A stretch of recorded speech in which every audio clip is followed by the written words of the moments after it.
بسم اللہ الرحمن الرحیم۔ شروع اللہ کے نام سے جو بڑا مہربان نہایت رحم کرنے والا ہے۔ حضرت ہود علیہ السلام عرب کے قبیلے عاد سے تعلق رکھتے تھے جو عمان اور حضر موت کے درمیان ریت کے ٹیلوں والے علاقے میں رہائش پذیر تھا۔ آپ علیہ السلام کا قبیلہ عاد بن ارم بن اوس بن سام بن نوح کی اولاد سے تھا۔ آپ علیہ السلام اپنی قوم کے ایک شریف خاندان سے تھے جنہیں اللہ تعالیٰ نے ان کی قوم کی ہدایت کے لیے نبی بنا کر بھیجا تھا۔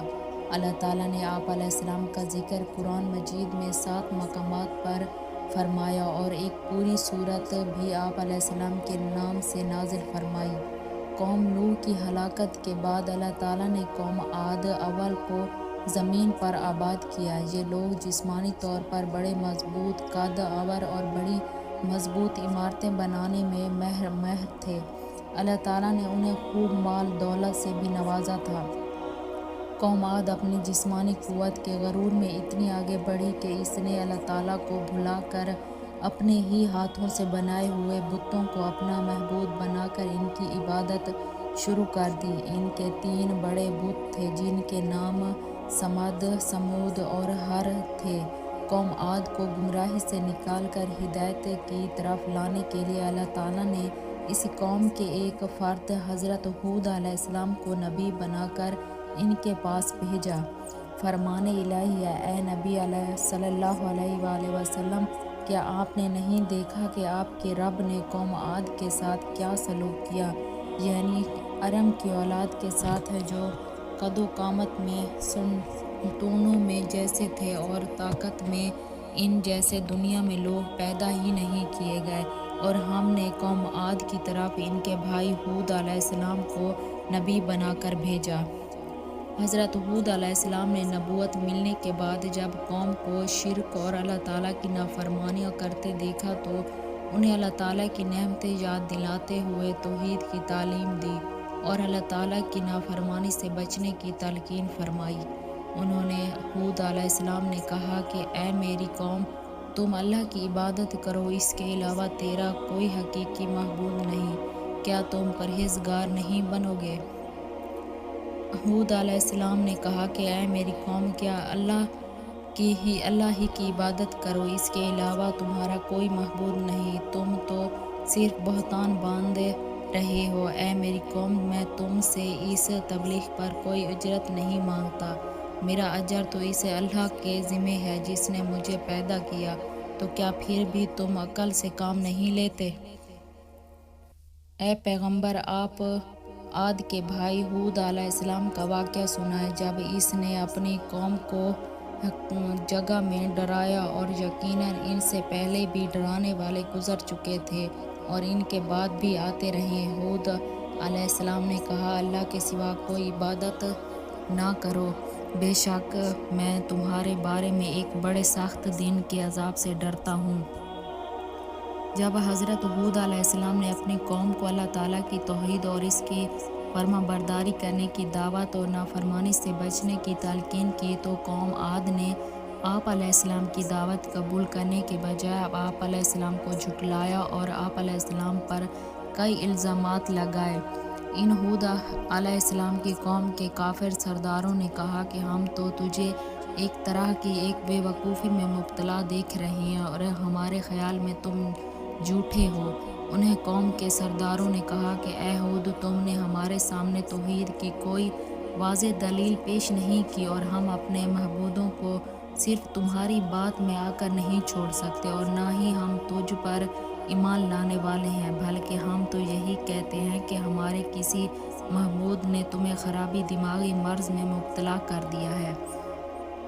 قوم ہود نے کہا کہ تم ہمیں واعظ کرو یا نہ کرو، ہمارے لیے سب برابر ہیں، تو بس پہلے لوگوں کی عادت چلی آئی اور ہم ہرگز کوئی عذاب نہیں آئیں گے۔ حضرت ہود علیہ السلام نے اپنی قوم کو سمجھانے کی پوری کوشش کی اور انہیں بتایا کہ اے میری قوم، اللہ تعالیٰ کے سوا تمہارا کوئی حقیقی معبود نہیں، میں اللہ تعالیٰ کی طرف سے تمہاری خیر خواہی کے لیے نبی بنا کر بھیجا گیا ہوں، مجھے تم سے کوئی دنیاوی لالچ نہیں، میں تو صرف اللہ تعالیٰ کی رضا کا طلبگار ہوں۔ اگر اللہ تعالیٰ مجھ سے راضی ہو گیا تو مجھے بہترین صلہ عطا فرمائے گا۔ میں تمہارا خیر خواہ ہونے کی حیثیت سے تمہیں نصیحت کر رہا ہوں کہ اگر تم بتوں کی پوجا چھوڑ کر اللہ تعالیٰ کے فرما بردار بندے بن جاؤ تو میں اس کا فائدہ تمہیں دنیا میں بھی ملے گا اور آخرت میں بھی۔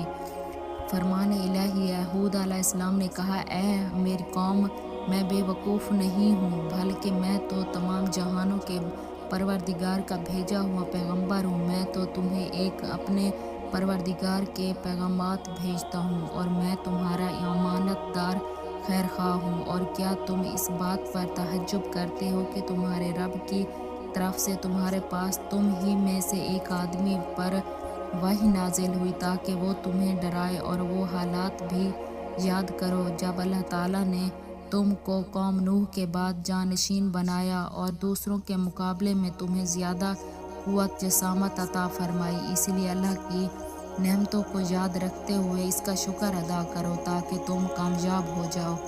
انسانی تاریخ کا مطالعہ کرنے سے پتہ چلتا ہے کہ جب کسی بھی معاشرے میں ظلم، زیادتی، سرکشی، فتنہ، فساد، قتل، غارت ہو رہی ہو تو لوگ شکر گزاری کے بجائے ناشکری کی راہ اختیار کرتے ہیں۔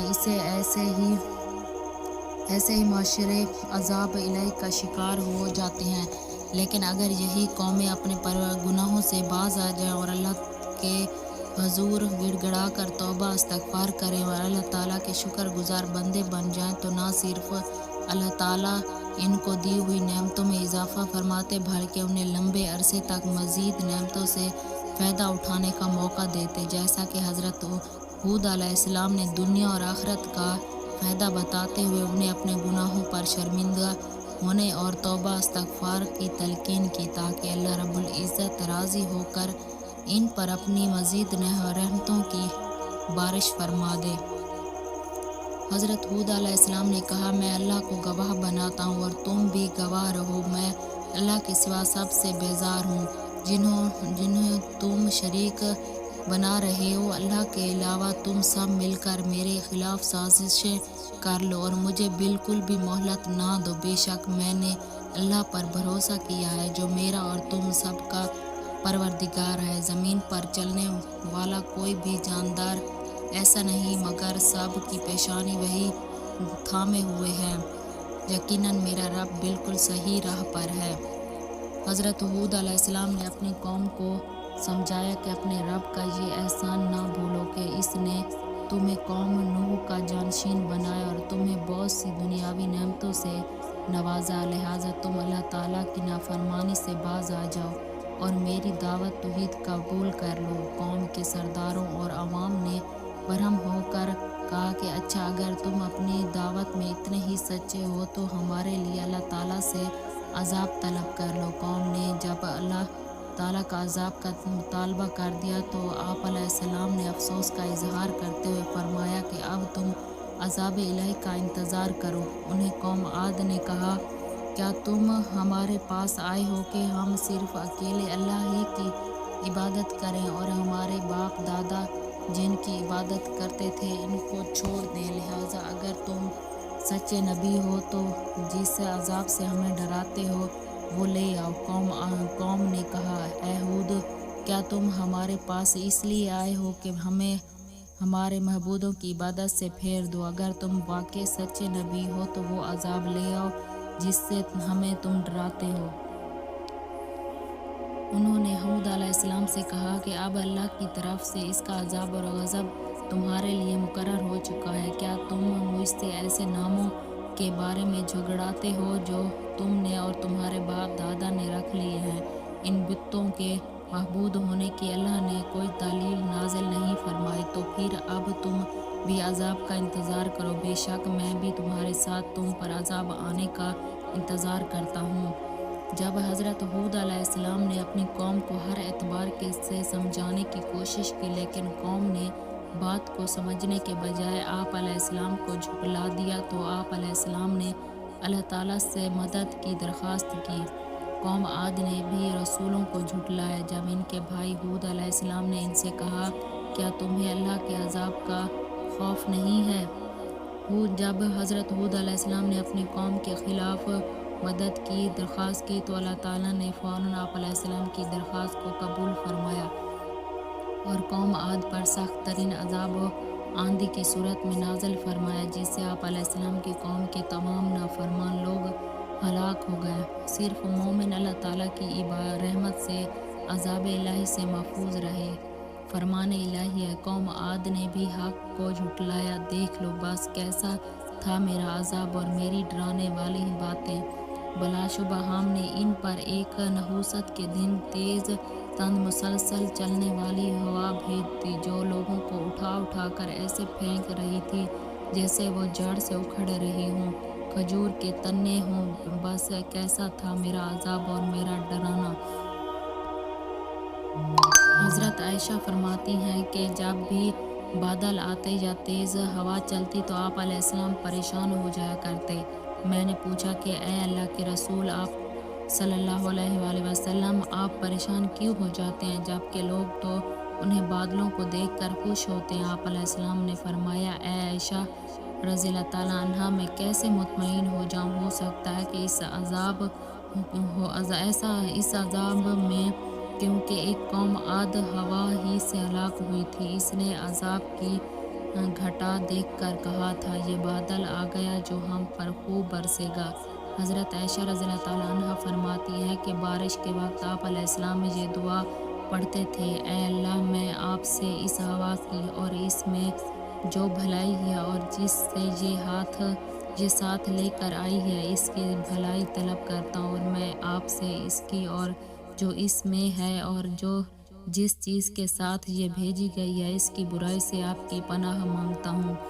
جب آسمان پر بادل آتے تو آپ صلی اللہ علیہ وآلہ وسلم کبھی کمرے میں داخل ہوتے، کبھی باہر نکلتے۔ جب بارش شروع ہو جاتی تو آپ صلی اللہ علیہ وسلم مطمئن ہو جاتے۔ میں نے آپ صلی اللہ علیہ وآلہ وسلم سے اس حالت کے متعلق پوچھا تو آپ صلی اللہ علیہ وآلہ وسلم نے فرمایا، کہیں یہ وہی آندھی نہ ہو جو قوم عاد پر آئی تھی۔